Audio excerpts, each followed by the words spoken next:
신학교를 제가 다니면서 한 3년 동안 저하고 단짝인 친구가 있었습니다. 점심도 늘 같이 먹고 서로 밥값 내려고 다투기도 하고 목회에 대한 얘기, 또 여러 가지 진로와 장래에 대한 얘기, 결혼에 대한 얘기 뭐 등등 참 한 가족같이 한 형제같이 그렇게 지냈던 친구가 있는데 작년 10월 달에 암으로 세상을 떠났습니다. 미국에서 목회를 했기 때문에 제가 가볼 수가 없어서 그래서 장례식이 동영상으로 이렇게 보여졌습니다. 그리고 장례식이 끝난 지 7개월이 됐는데요. 그 사모님이 이제 친정에 오시게 됐어요. 그래서 저희 아내와 함께 미국에 못 갔으니까 가서 인사드리고 식사를 같이 하게 됐습니다. 근데 남편이 떠난 지 7개월이 됐는데 아직도 그 상처가, 슬픔이 해결이 안 됐는지 계속 죽을 먹고 있더라고요. 목사님, 자꾸 음식을 먹으면은 이렇게 자꾸 설사를 하고 또 이게 소화가 안 돼서 지금 계속 죽을 먹고 있다고 그렇게 얘기했습니다. 그 사모님이 작년 10월 달에 장례식을 이제 진행하고 마치고 저한테 문자를 이렇게 몇 가지 보냈는데요. 첫 번째 문자는요. 목사님 방을 정리해야 되는데 그 많은 책들을 어떻게 정리해야 될지 모르겠다는 거예요. 두 번째 질문은 이제 목사님이 목회하던 교회를 안 나가기로 하고 자기 아들이 다니는 다른 도시의 교회로 이제 아들이 다니는 교회로 출석을 했는데 계속 남편이 이렇게 평생을 목회했으니까 남편 얼굴이 생각이 나서 도저히 예배가 집중이 안 된대요. 그래서 예배 드릴 때마다 울기만 하고 그래서 목사님 어떻게 앞으로 제가 신앙생활을 해야 될지 막막합니다. 그래요.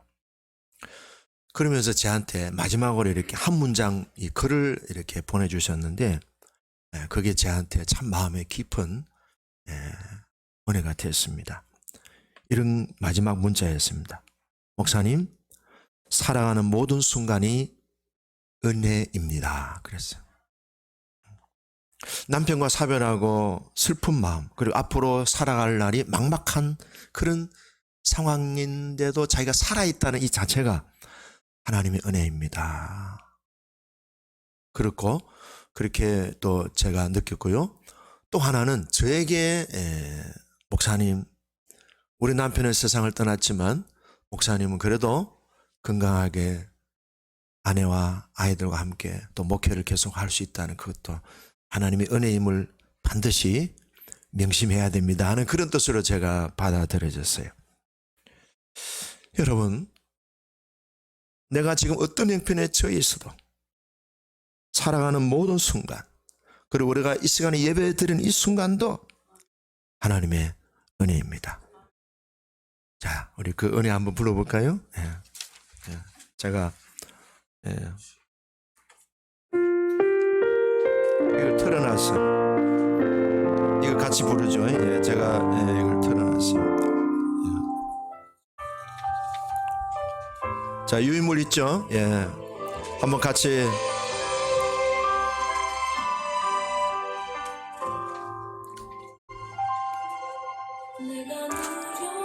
내가 누려왔던 모든 것들이 부르셔도 돼요. 내가 지나왔던 모든 시간이 내가 걸어왔던 모든 순간이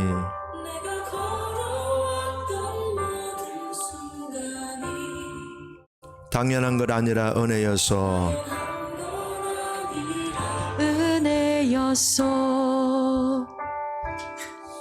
아침에 해가 뜨고 저녁에 노을 봄의 꽃향기와 가을의 열매 봄의 꽃향기와 가을의 열매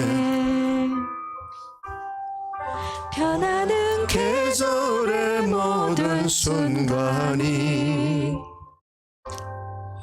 당연한 것 아니라 은혜였소.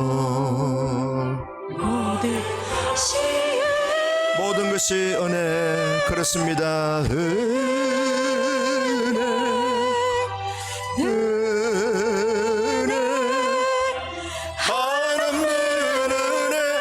내 삶에 당연한 것 하나도 없었던 것을 모든 것이 은혜였소.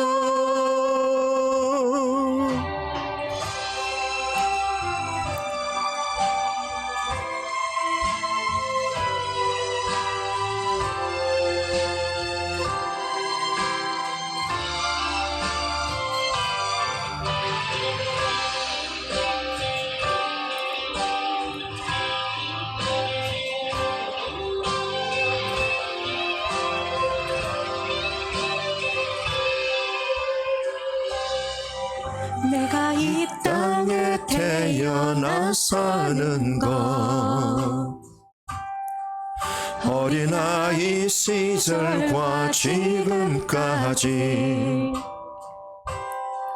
숨을 쉬며 살며 꿈을 꾸는 삶 당연한 것 아니라 은혜 맞습니다. 은혜입니다. 은혜.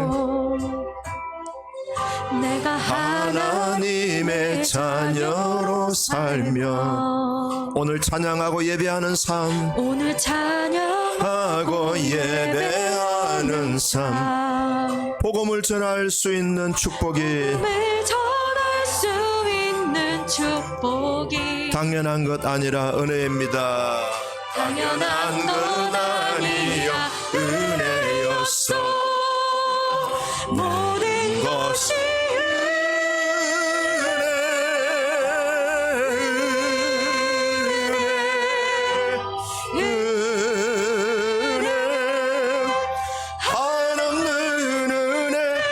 내 삶에 당연한 것 하나도 없었던 것을 모든 것이 은혜였소. 모든 것이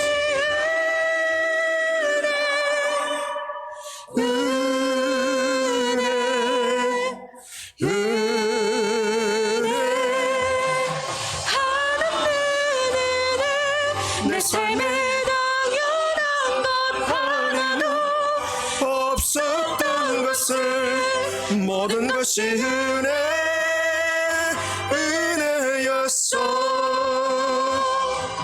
모든 것이 은혜였소. 모든 것이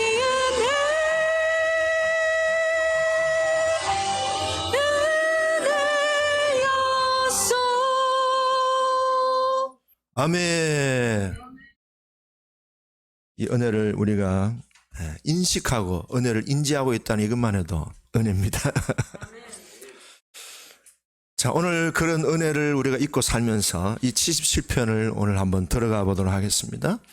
77편의 내용은 밝지가 않아요. 어두워요.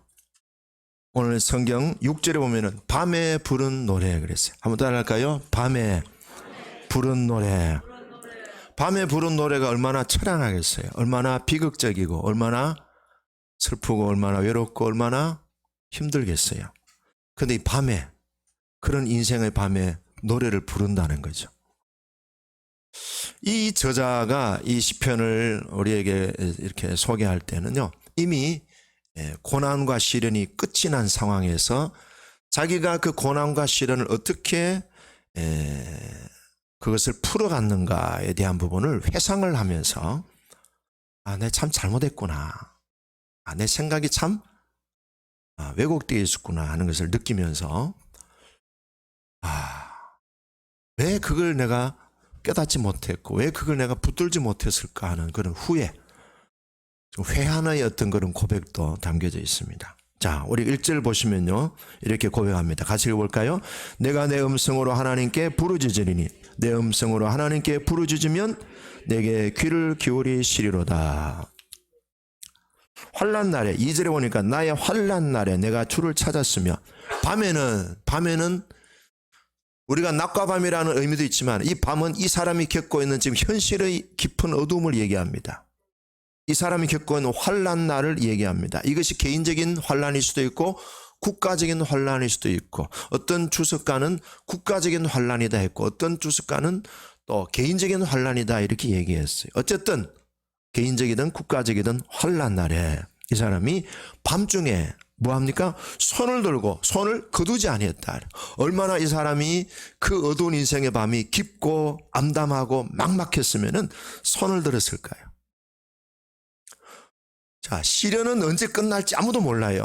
저도 5년 동안 투병 생활을 했는데 그 투병 생활에 5년이 끝난다는 것은 저는 상상을 못했어요.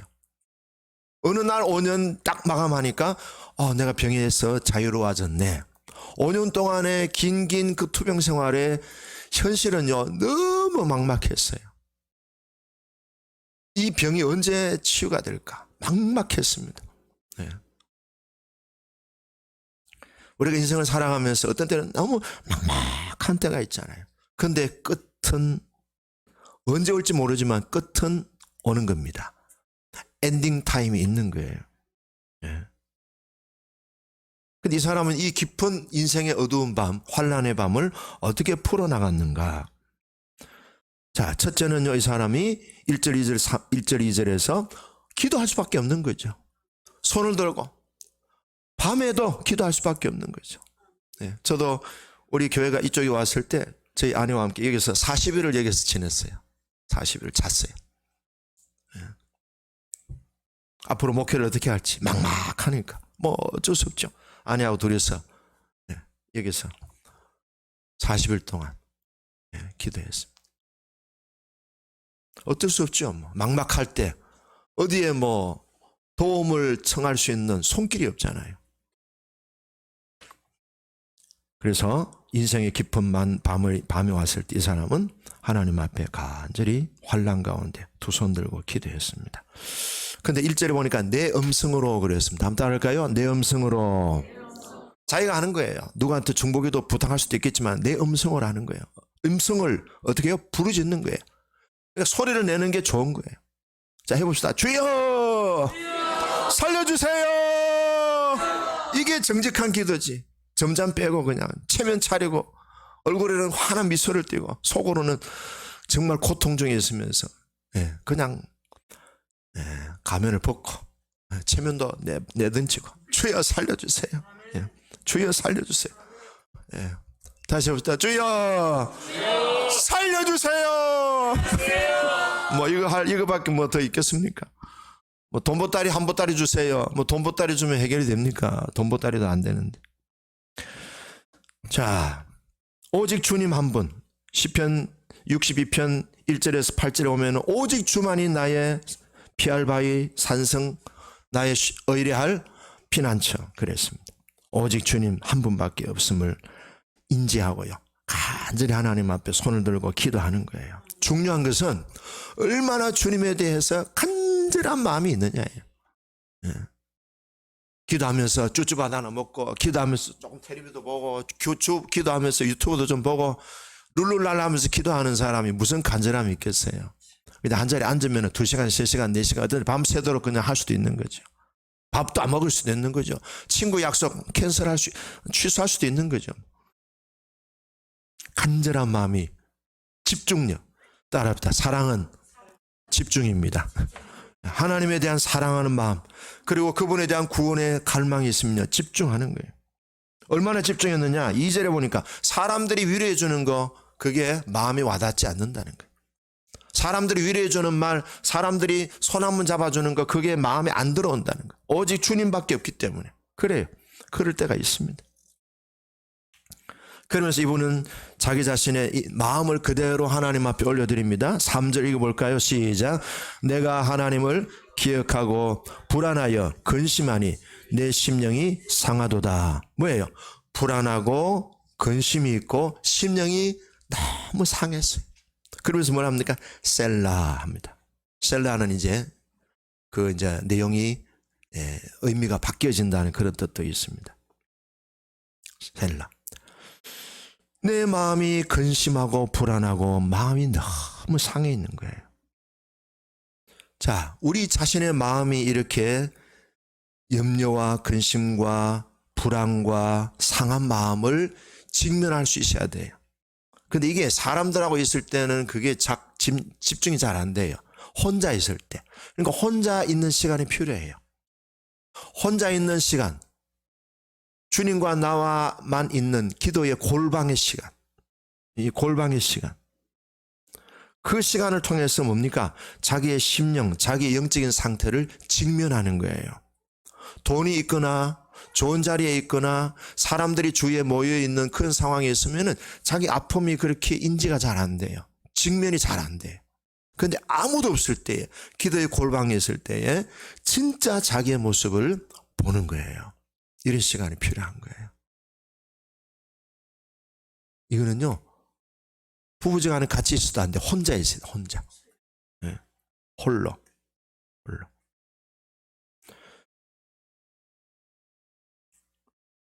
자, 그래서 이 사람이요, 4절에 괴로워서 말을 못하겠다. 그런 분 계세요? 괴로워서 내가 말을 못하겠다. 그러니까 사람하고 얘기해봐야 의미가 없는 거예요. 도움이 안 되는 거예요. 사람이 무슨 막 힘들겠죠. 뭐 남편을 세상 떠나보냈으니까 사모님 이제 남편은 천국 갔으니까 울지 마세요. 슬퍼하지 마세요. 그 사모님 그래요. 남편이 천국 갔다는 그 말 제일 듣기 싫더래. 천국 간 줄 누가 모르나 그냥 가만히 그냥 손만 잡아줘도 위로가 되더래. 근데 사모님 남편이 목사님이니까 천국 갔으니까 울지 마세요. 울지 마세요. 제일 얄밉더래. 뭘 그런 때에 그런 게 말이 먹히겠어요. 제 친구가 어린 딸이 1살 나이에 세상을 떠났어. 근데 친구 동료들이 어린아이니까 천국 갔을 거라고 제일 듣기 싫더래. 그러면 제가요, 정대야, 제 이름 부르고 그냥 손만 잡아줘도 위로가 되더라 그래요. 무슨 말을 할 게 많냐. 여러분들 장례식 가서 천국 갔으니까 슬퍼하지 마세요. 그러지 않아도 돼. 천국 간 거 다 알고 있으니까 그냥 손만 잡아주면 돼. 손만 잡아주고 같이 눈물 흘려주고. 그렇죠. 이 사람은요, 근심 중에 밤을 지새우는데 잠이 안 오는 거예요. 자, 질문. 사람이 가만히 생각 속에 머물면은요, 그 생각이 어느 방향으로 갈까요? 빛으로 갈까요? 어둠으로 갈까요? 오, 잘하시네. 어느 교회 다니세요? 아, 역시 실력 있는 교회네. 사람의 생각을요, 가만히 놔두면요, 생명으로 가기보다는요, 죽음으로 가고요. 빛으로 가는 게 아니고요, 어둠으로 가요. 그러니까 이 생각대로 나를 놔두면 안 돼요. 이 생각을 빨리 방향을 틀어야 돼. 우리의 인생은요, 생각이 깊으면 깊어질수록, 놔두면 놔둘수록 자꾸 비관적으로, 어둠으로, 죽음으로 계속 생각이 흘러가게 돼 있어요. 우리에게는요, 아담적인 본성이 있어요. 그래서 이 사람이 생각이 어디로 가느냐 보니까 6가지 방향으로 가는 걸 6절에서 9절에서 얘기하는 거예요. 첫째, 제일 이 사람이 그 어두운 생각 속에 계속 고민하면서 생각이 흘러가는데 제일 첫 번째 이 사람이 딱 자기 자신을 보는 거예요. 어디로 향하는가 하니까 하나님이 나를 버리셨는가? 그 생각으로 빠져들더래요.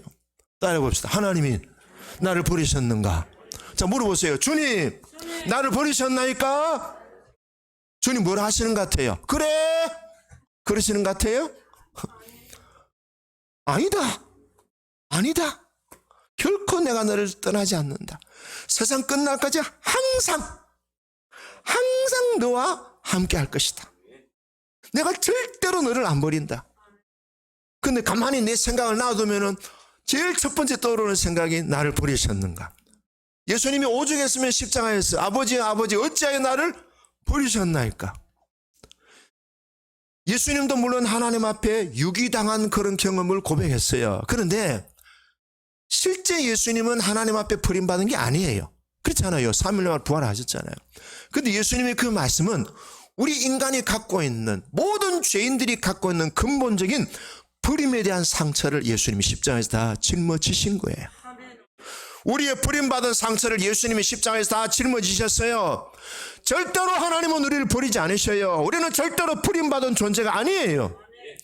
근데 이 마귀는 우리들로 하여금 계속 너는 버림받았어. 하나님은 너한테 신경 껐어.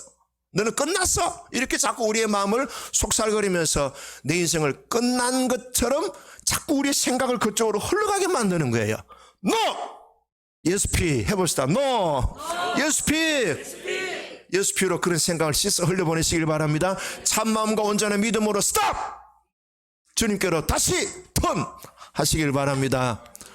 따라합시다. 주여, 내 생각대로 흘러가지 않도록 저를 붙잡아 주세요. 네, 붙잡아야 돼. 나를 버리셨나. 두 번째는 뭔가 하면요. 두 번째 보면은 하나님이 은혜를 안 베푸시나? 이런 생각이 나. 아, 하나님의 은혜가 나한테 끝났는가 보다.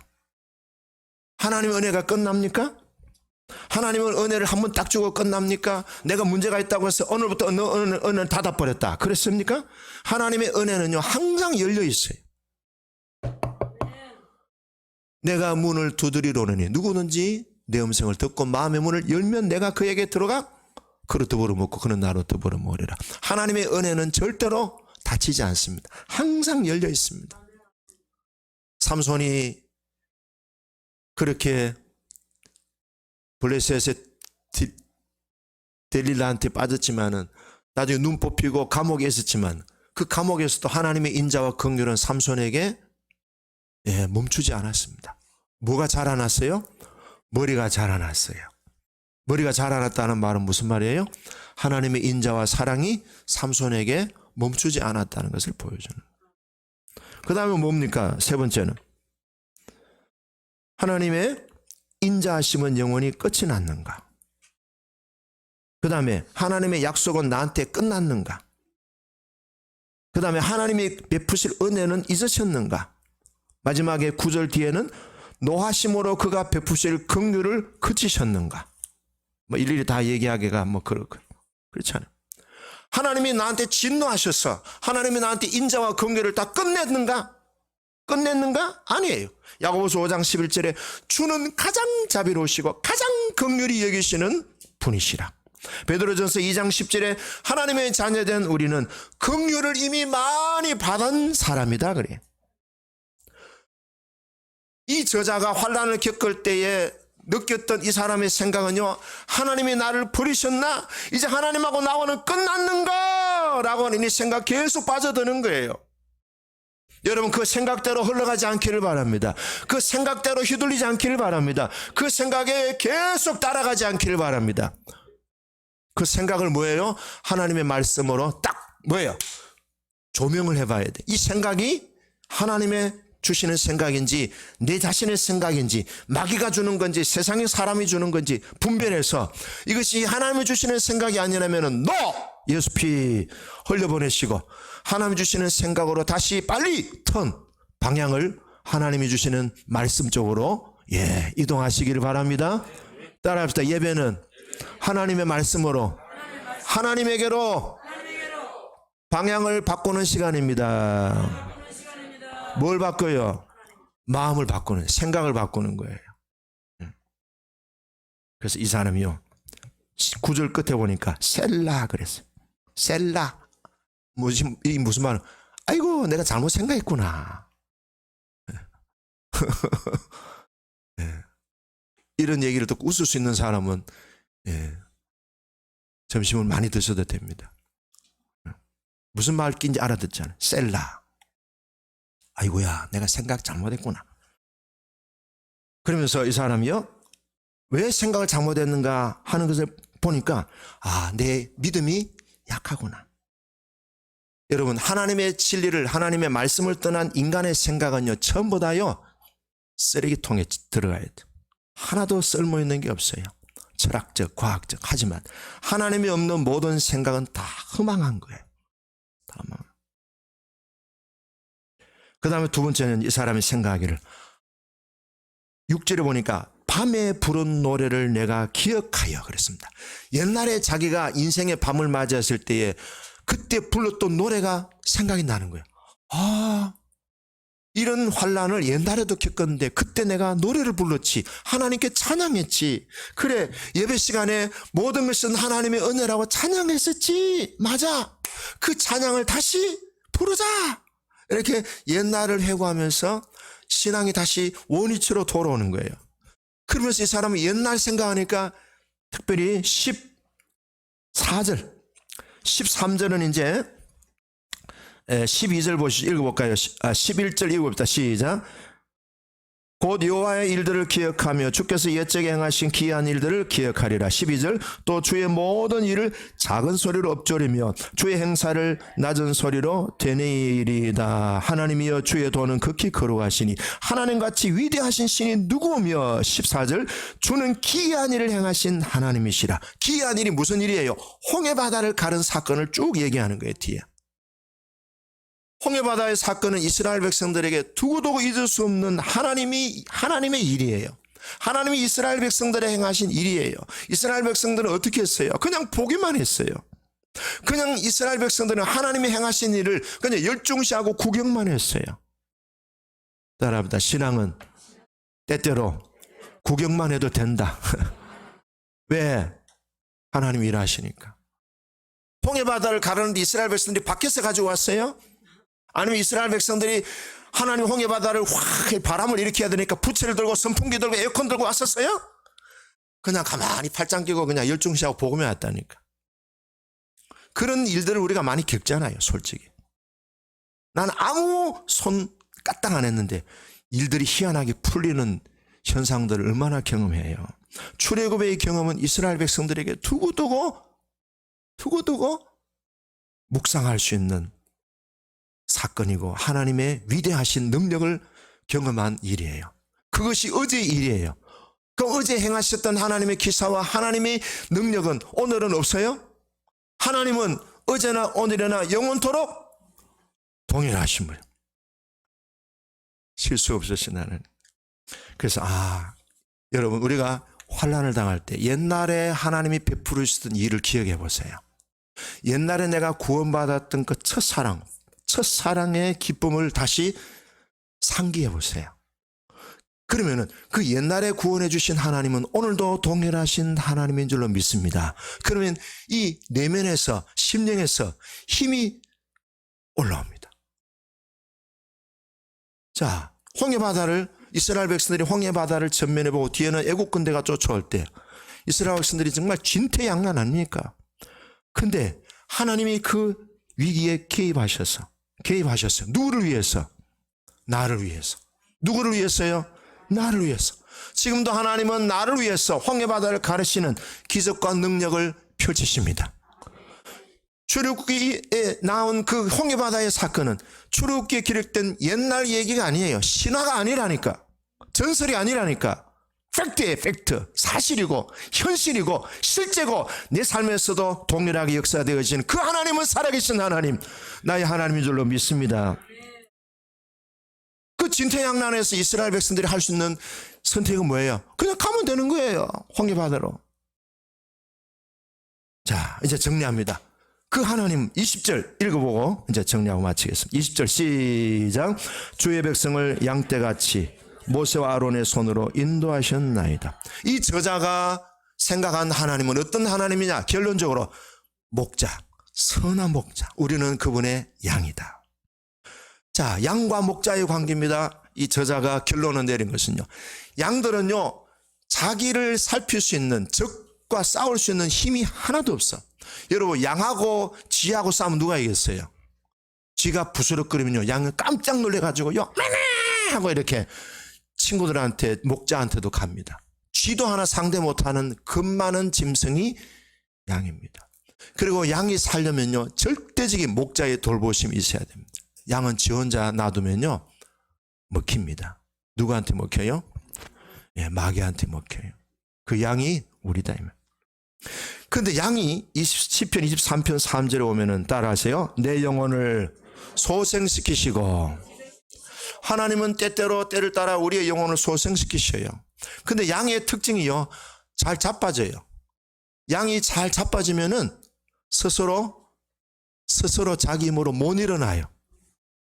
반드시 반드시 뭔가 하면은 목자가 와서 일으켜줘야 돼. 일으켜줘야 돼. 그 양이 이제 자빠지면요, 다리가 그냥 하늘 향하여 막 이렇게 발버둥 칩니다. 발버둥 치고 일 하다 오면은 나중에 시간 지나가면 양이 점점 힘을 잃고, 그 다음에 누워있으면요, 혈액순환이 안 돼. 그러니까 혈관이 막혀. 그럼 양이 몸이 굳어요. 굳으면 나중에 양이 정상이 안 돼요. 그러면은 목자가 양을 폐기 처분하든지, 빨리 잡아먹든지, 아니면은 짐승의 밥이 되고 그랬습니다.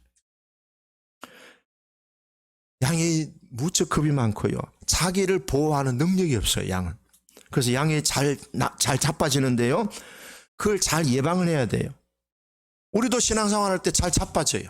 근데 양이 잘 자빠질 때에 못 일어나는데 자빠지는 이유가 있대요. 세 가지입니다. 첫째는요, 양들은 풀을 뜯고 먹다가 푹신푹신한 풀을 만나면요, 눕고 싶어 해요. 어떻게 한다고요? 눕고 싶어 해요.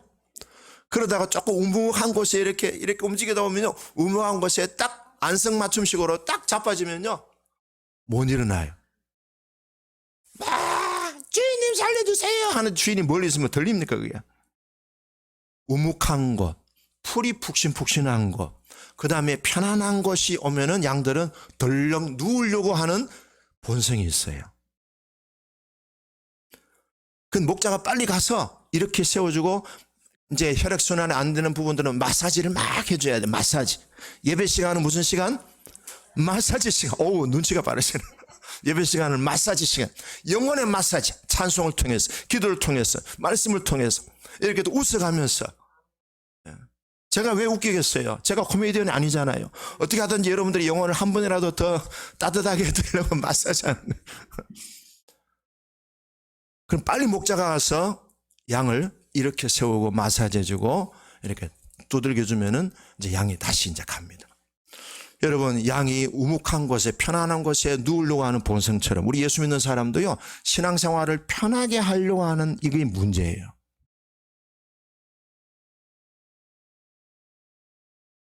불편하면은 못 견뎌요. 근데 불편한 걸 견뎌야 돼요. 불편한 걸 견뎌야 신앙의 열매가 나타나고, 불편한 걸 견뎌야 인격적인 성숙이 이루어지고요. 내 마음대로 신앙생활하는 사람 많습니다. 말 안 들어. 목사님이 말해도 안 들어. 남편이 말을 해도 안 들어. 아내가 말을 해도 안 들어. 애들이 말을 해도 그냥 발에 때만도 못하게 여기. 누군가의 말을 들을 수 있어야 돼. 목사님의 말을 듣든지, 부모님의 말을 듣든지, 아니면은 직장의 선배의 말을 듣든지, 선생님의 말을 듣든지, 나는 내가 다 알아서 할 거야. 이런 사람은요, 잘 자빠질 가능성이 많아요. 편안한 것이 신앙의 원칙이 아니에요. 예수님은 풀을 주러 오셨다 그랬죠. 풀을. 두 번째, 양들이 잘 넘어지는 것은요, 털이 많아가지고, 털이 많아서 무거우면은 잘 넘어져요. 근데 양의 털이 길면은요, 온갖 이렇게 오물질이 묻습니다. 가다가 나무에 턱 걸리면 나무 가지가 턱 붙기도 하고, 털이 길기 때문에 막 똥을 싸도 똥이 막 털에 묻기도 하고, 그 다음에 흙도 막 묻기도 하고, 그리고 온몸에 막 털이 길고 막 묶이면 어떻게 됩니까? 몸이 무거워서 벌러덩벌러덩 잘 자빠져요. 그러면 어떻게 합니까? 목자가 가위를 가지고 털을 싹 깎아줍니다. 여러분, 목자가 양들을 털을 깎아주면 양들이 좋아요 그럴까요? 도망가요. 싫다고. 익숙한 게 좋으니까. 근데 근데 목자가 억지로 막 강제로 그냥 털을 깎아주잖아요. 털을 깎다 보면은 뭐가 들어와요? 바람이 들어와요. 시원하네. 그래서 나중에 양이 목자를 보고 좋아요 이런다. 존경해요, 사랑해요. 그래서 목자의 그 품 안에 양이 더 안깁니다. 우리 예수 믿는 사람들은 주님의 그 선한 가지치기에 마음을 맡기고 무거운 짐을 맡기면서 주님의 가지치기 하는 것을 신뢰하면서 어때요? 주님의 품에 꼭 안기시기를 바라요. 세 번째는요, 양들이 살이 찌고 통통해지면요, 잘 자빠집니다. 그래서요, 처방합니다. 목자는 양을 그냥 광야로 보내버립니다. 광야로 따로 보내면요, 광야에는 풀이 별로 없어. 먹을 것도 없어. 그럼 뭐합니까? 다이어트 하는 거죠. 그다음 광야로 보내면 어떻게 해요? 계속 먹을 걸 찾다 보면 뭐해요? 운동하게 돼. 그러면요 그 통통하게 찐 살, 기름기 많은 살이 쭉쭉 빠지네. 운동도 하고 먹는 것도 못 먹게 만들면서. 광야에 간 양은 괴롭겠지요. 목자가 나를 버리셨나 생각하지만 목자가 버린 게 아니고 뭐 하는 거예요? 영혼을 윤택하게 만들고 생명을, 내면의 생명을 풍성하게 하기 위한 거예요. 우리에게 내면에 살이 찐 게 있어요. 오만하고 교만하고 독선적이고 자만한 자. 하나님이 광야로 보내는 이유가 뭐예요? 영적인 다이어트 하는 거예요. 영적으로 살을 빼게 만드는 거예요. 영적으로 근력을 키우는 거예요. 그러면서 어떻게 해요? 더 우리를 건강하고 아름다운, 정말로 하나님이 보시기에 아름다운 그런 양으로 하나님이 우리를 돌보시는 것, 그 목적인 거예요. 하나님이 환난 중에 우리를 끝내셨습니까? No! 안 끝냈습니다. 우리의 생각 따로, 생각이 가는 대로 따라가야 됩니까? No! 바다에 배가 있잖아요. 정박해 있는 배, 이 줄로 꽝꽝 묶는데 줄이 풀리면 배가 어디로 가겠어요? 망망대해로 갑니다. 생각이 가는 대로 인생을 맡기면 안 된다. 그 생각이 가는 것을 어디로 묶어야 돼요? 말씀에 튼튼히 묶으시면은 영혼이 잘된 같이 범사가 잘되고 강건한 복이 있습니다. 목자 되신 주님이 우리를 그렇게 지금 인도하고 계셔요. 환난 중에 하나님 나를 버리셨나? No, 절대로 그렇지 않습니다. 절대로 내가 널 버리지 않는다. 선한 목자 인도하심을 잘 받으셔서 풍성한 삶의 주인공 되기를 축복합니다. 기도하겠습니다.